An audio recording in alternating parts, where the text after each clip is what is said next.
It's important to note that assistance dogs are not viewed to be pets. They're auxiliary aids that have been trained in order to provide assistance to disabled people, who often rely on their assistance dogs to assist them with their everyday tasks.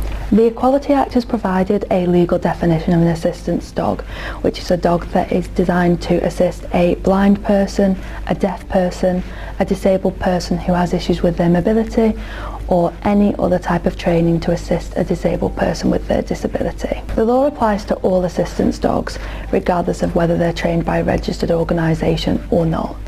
This means that owner-trained assistance dogs theoretically have the same legal rights as an assistance dog that has been trained by an Assistance Dog UK charity or any other training provider. There's currently no register or certification process in place for assistance dogs, and there's currently no requirement for a handler to disclose details of their disability to a service provider, if asked. There's also no formal requirement for assistance dogs to wear any form of special identification. However, some handlers, for example assistance dogs who've been trained by a member organisation of Assistance Dogs UK, will have formal identification such as an identifiable tag, harness, jacket or lead slip.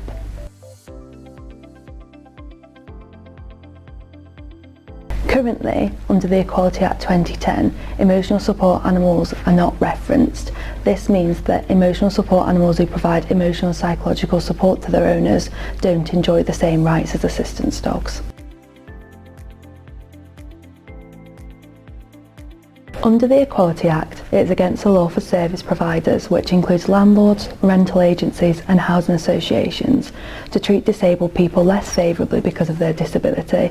This includes disabled persons who rely on an assistance dog. Landlords, rental agencies and other housing providers must look to make reasonable adjustments for disabled people who have assistance dogs, which can include making changes to any policies or practices that they have that may place a tenant at a disadvantage because of their disability and their assistance dog.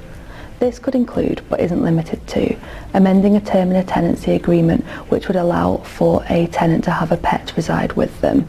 If a tenant is disabled and requires an assistance dog with them in the home, and the landlord refuses to make a reasonable adjustment for them to enable them to benefit from this, it could be considered to be an act of discrimination. A landlord should also not increase rent charges or charge additional cleaning fees to assistance dog owning tenants, even if a contract states that landlords can charge additionally for pet fees. If you're a landlord, rental agency or other housing provider and you're unsure with regard to your responsibilities for accommodating tenants with assistance dogs, or if you're a tenant who requires advice about keeping an assistance dog in your home, then please do not hesitate to contact our specialist discrimination law team.